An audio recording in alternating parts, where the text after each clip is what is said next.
কিন্তু আল্লাহ রাব্বুল আলামিন মানুষের সতীত্ব, মানুষের ইজ্জতকে আল্লাহ পাক এত মূল্যায়ন করেছে। নবী করিম সাল্লাল্লাহু আলাইহি ওয়াসাল্লাম বলেছেন, এই পৃথিবীতে আল্লাহ তাআলার কাছে সবচেয়ে দামি দৌলত হলো মানুষের চরিত্র, মানুষের ইজ্জত। বলেন মানুষের কি? পৃথিবীতে সবচেয়ে দামি জিনিস হলো নারী পুরুষের সতীত্ব, মানুষের চরিত্র, মানুষের ইজ্জত। এই জন্য আল্লাহ তাআলা কোরআনুল কারীম বিধিবিধান দিয়েছেন, ব্যভিচারের শাস্তি হলো মৃত্যুদণ্ড। বলেন ব্যভিচারের শাস্তি কি? 10,000 কোটি টাকা চুরি করলে তার শাস্তি হাত কেটে দেওয়া, মৃত্যুদণ্ড নয়। কিন্তু ইসলামের কাছে গোটা দুনিয়ার চাইতে বেশি দামি দৌলত হলো মানুষের চরিত্র, মানুষের ইজ্জত। কাজে ইজ্জতের দিকে কেউ যদি হাত বাড়ায়, সতী নারীর চরিত্রের দিকে যদি কোনো পুরুষ যদি হাত বাড়ায়, ইসলামের নির্দেশ হলো তার শাস্তি হাত কেটে দেওয়া নয়, কান কেটে দেওয়া নয়, বরং তার শাস্তি হলো তাকে মৃত্যুদণ্ড দিতে হবে। দর্শকের শাস্তি কি আছে? মৃত্যুদণ্ড। কোরআন ভিত্তিক যদি সমাজ থাকতো, এদেশে হাজারো লাখো মানুষের জিনার দায়ে হাত পা কাটা যায়, জিনার দায়ে মৃত্যুদণ্ড হতো। কথা বলে ঠিক কি? কাজী আল্লাহর নিয়ম থাকবে না, মানুষ দিনকে দিন পশু হয়ে যাবে, মানুষের কোনো দাম থাকবে না। কথা বলে ঠিক কি? আজ স্কুল কলেজে বলার কি আছে? স্কুল কলেজে ছেলে মেয়েদের অবাধ মেলামেশা থাকলেও আগে এক সময় শালীনতাপূর্ণ শিক্ষা ব্যবস্থা থাকতো। এখন শিক্ষার মধ্যেও যুবক যুবতীদেরকে উস্কানি দেওয়া হয়, যৌন সুরসুরি দেওয়া হয়। একই ক্লাসরুম, নবম দশমে অষ্টমে পড়ুয়া বালেক, স্বাভাবিকভাবে যারা অষ্টমে পড়ে বা নবম দশমে পড়ে মোটামুটি সবাই বালেক বালিকা হয়ে যায়। কথা বলে ঠিক কি না? এই মানুষদেরকে একই ক্লাসরুমে পড়ানো হচ্ছে মেয়েদের পিরিয়ড কি, পিরিয়ড হলে কি কি উপসর্গ দেখা যায়, তখন কি কি করণীয়। তো ছেলেদের সামনে যখন মেয়েদেরকে এগুলো পড়ানো হয়, এই বিষয়গুলো পড়ানো হয়, বা একই বই যখন ছেলে মেয়েদেরকে পড়ানো হয়, তখন লজ্জা ভেঙে যাচ্ছে, নারী পুরুষের গোপন বিষয়গুলো সহজ হয়ে যাচ্ছে। কথা বলে মানুষকে কি যৌন এই বিষয়গুলো শিখাইতে হয়? এগুলো কোনো শেখানোর বিষয়? মানুষ যখন তার প্রাপ্ত বয়সে উপনীত হয়, তার মেন্টালিটি, তার শরীর, তার বুঝ তখন তাকে শিখায় দেয় এখন তার কি করণীয়। কথা বলে জংলার জীব জানোয়ার হাইওয়ান তারাও শারীরিক সম্পর্ক করে, কিন্তু তাদেরকে শারীরিক সম্পর্ক শেখানোর জন্য কোনো স্কুল, কোনো পাঠশালা, কোনো কোচিং সেন্টার খুঁজতে হয়েছে, তাদেরকে শেখানোর জন্য কোনো স্কুল লেগেছে। তো কাজেই তারা পশু হয়ে, সমবয়সী পশু হয়ে তারা যখন প্রাপ্তবয়স্ক হয়, তারা যদি বোঝে এখন তাদের কি করণীয়, এটা যদি পশু বুঝতে পারে, সৃষ্টির সৃষ্টজীবকে হাতে কলমে নির্লজ্জের মতো ছেলে মেয়েদেরকে এক পাঠশালা এটা শিখাতে কেন হবে? কথা বলে ফলশ্রুতিতে তরুণ তরুণীদের লজ্জা, আত্মমর্যাদাবোধের বাঁধ ভেঙে ছেলে মেয়েরা দিনকে দিন যৌন সুরসুরিতে বড় হচ্ছে। একদিকে বিবাহ করা হয়েছে কঠিন, আরেকদিকে ছেলে মেয়েদেরকে যৌন সুরসুরি দেওয়া হচ্ছে। ফলশ্রুতিতে যা হওয়ার তাই হচ্ছে।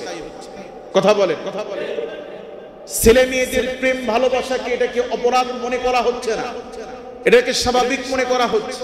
ফলে আমার দেশের যারা শিক্ষার্থী, তাদের 60 থেকে 70% ছেলে মেয়ে তারা বিয়ের আগে প্রেম ভালোবাসার সম্পর্কে জড়ায়া যাচ্ছে। কথা বলে ঠিক কি না?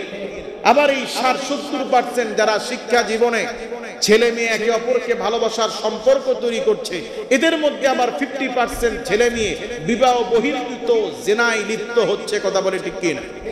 কারণ জেনা করা তো সহজ হয়ে গেছে। জেনা করা কি হয়ে গেছে?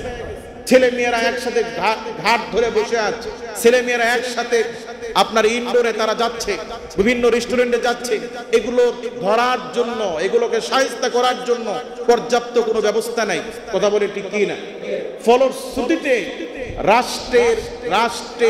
রাষ্ট্রের অবহেলার কারণে, সামাজিক অবহেলার কারণে, পরিবারের অবহেলার কারণে আমাদের ছেলে মেয়েদের সবচেয়ে দামি জিনিস চরিত্র, ইজ্জত মাটির সাথে ধুলায় মিশিয়ে যাচ্ছে। ফলশ্রুতিতে আমাদের পরবর্তী প্রজন্ম, আমাদের নাতি পুতি যারা আসছে, ওরা পবিত্র হয়ে আসবে না, এটাই স্বাভাবিক। কথা বলে ঠিক কি না? বোঝানোর জন্য আমি এর আগেও বলেছিলাম যে একটা টিকা দেওয়া হয় 3 মাসের বাচ্চাকে, 6 মাসের বাচ্চাকে, 1 বছরের বাচ্চাকে, কথা বলেন ঠিক কি না? কেন দেওয়া হয়? যেই টিকা একটা শিশুকে সারা জীবন 6টি বড় বড় মৃত্যু ঝুঁকি, বড় বড় রোগ থেকে রক্ষা করবে, যেমন এইডস, যক্ষা, এ জাতীয় বড় বড় রোগ থেকে একটা টিকা তাকে সারা জীবন প্রোটেক্ট করে। এই টিকার প্রতিক্রিয়া যদি এত দীর্ঘমেয়াদী হয়, জিনা বেবিচারের বিষক্রিয়া এটাও অত্যন্ত ভয়াবহ। অত্যন্ত কি ভয়াবহ। যেই ছেলে মেয়ে জিনায় লিপ্ত হবে তাদের ওরজ্জাত সন্তানগুলো পবিত্রতা হারায় ফেলবে। আপনারা নিশ্চয়ই অবগত আছেন, আমাদের দেশে প্রতিনিয়ত বিভিন্ন জিনিস মডুলেশন হচ্ছে, বিভিন্ন জিনিস আপনার কি বলে হাইব্রিড হচ্ছে। 2টা জাতের ফল থেকে নতুন আরেকটা জাত উদ্ভাবন করছে, নতুন সবজি থেকে আরেকটা সবজিকে আপনার মডিফিকেশন করছে। এরকম করতেছে কিনা? বিভিন্ন ফল, 2টা জাতের ফল থেকে আরেকটা নতুন ফল বের করতেছে। আগে এক সময় আপনার কি বলে এই আপনার বড়ই এত বড় বড় ছিল না। কৃষি গবেষণাগারে, হর্টিকালচারে এগুলোকে পরীক্ষাগারে পরীক্ষা করে বিভিন্ন জাতের আপনার কি বলে এর দ্বারা এগুলোকে হাইব্রিড করা হচ্ছে, পেঁয়াজের সাইজকে বড় করা হচ্ছে। তো এই স্বাভাবিক দুনিয়ার এই সবজিগুলো, ফলগুলো যদি হাইব্রিড হয়, বুঝেন মানুষের সৃষ্টির মূল উৎস। আফারাআইতুম মা তাহরুসুন, আল্লাহ পাক বলছেন তোমরা সেই দিকে লক্ষ্যপাত করো যেই পানি দ্বারা তোমাদেরকে সৃষ্টি করা হয়েছে। আনতুম তাখলুকুনাহু আম নাহনুল খালিকুন, এই পানি, এই বীর্যকে তোমরা তৈরি করছো না আমি আল্লাহ পাক তৈরি করছি? কার তৈরি করা? কাজী এই অন্যান্য বস্তু যদি হাইব্রিড হতে পারে, কাজী মানুষ যখন জিনা ব্যভিচারে লিপ্ত হয় তখন পবিত্রতা নষ্ট হয়, সেই বংশের ভেতরে হাইব্রিড তৈরি হয়। নাউযু বিল্লাহি মিন যালিক। কথাটা আমি আমার ভাষায় হয়তো আপনাদেরকে বুঝাইতে পারি না। অর্থাৎ বংশের প্রভাব তার পরবর্তী প্রজন্মের উপরে পড়ে। যেমন চোরি, ডাকাতি, চরিত্রতা, এগুলোর প্রভাব তার সন্তানের উপরে পড়ে। যে মানুষ চোর, তার চুরির প্রভাব তার সন্তানের উপরে পড়ে। যে মানুষ রাগী, তার রাগের প্রভাব তার সন্তানের উপরে পড়ে। যেই মানুষ দুশ্চরিত্র, তার দুশ্চরিত্রের প্রভাব তার সন্তানের উপরে পড়ে। কথা কি বুঝাইতে পারছি?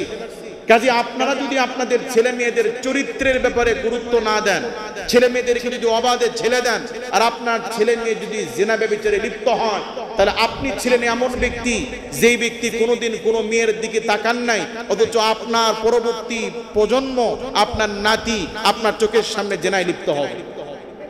কথা বলে কাজে আমরা জিনা ব্যভিচারের ক্ষেত্রে আমরা কঠোর হব তো ইনশাআল্লাহ।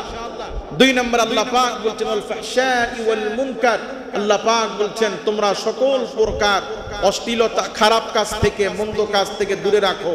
আজ আমাদের দেশে জিনা ব্যভিচার, মদ, জুয়া, গাঞ্জা এগুলো সহজ হয়ে গেছে, আমাদের কাছে অবৈধ মনে হয়। কথা বলেন কাজী আল্লাহর হস্তে আল্লাহ পাক যেগুলো ছাড়তে বলেছে আমরা এগুলো ছাড়বো তো ইনশাআল্লাহ। জিনা ব্যভিচার ছাড়বো তো ইনশাআল্লাহ। অশ্লীলতা ছাড়বো তো ইনশাআল্লাহ। পরিবারের ক্ষেত্রে কঠোর হওয়ার চেষ্টা করবো তো ইনশাআল্লাহ। আল্লাহ পাক আমাদের পরিবারের ছেলে মেয়েদেরকে জিনা ব্যভিচার থেকে বাঁচিয়ে রাখা, এদের পোশাকের ক্ষেত্রে, এদের চালচলনের ক্ষেত্রে গুরুত্ব দিয়ে আমাদের সন্তানদেরকে মানুষের মতো মানুষ করার তৌফিক, সুযোগ আল্লাহ পাক আমাদেরকে ভিক্ষা দান করুন বলে আমিন। ওয়া আখিরু দাওয়ানা আলহামদুলিল্লাহ।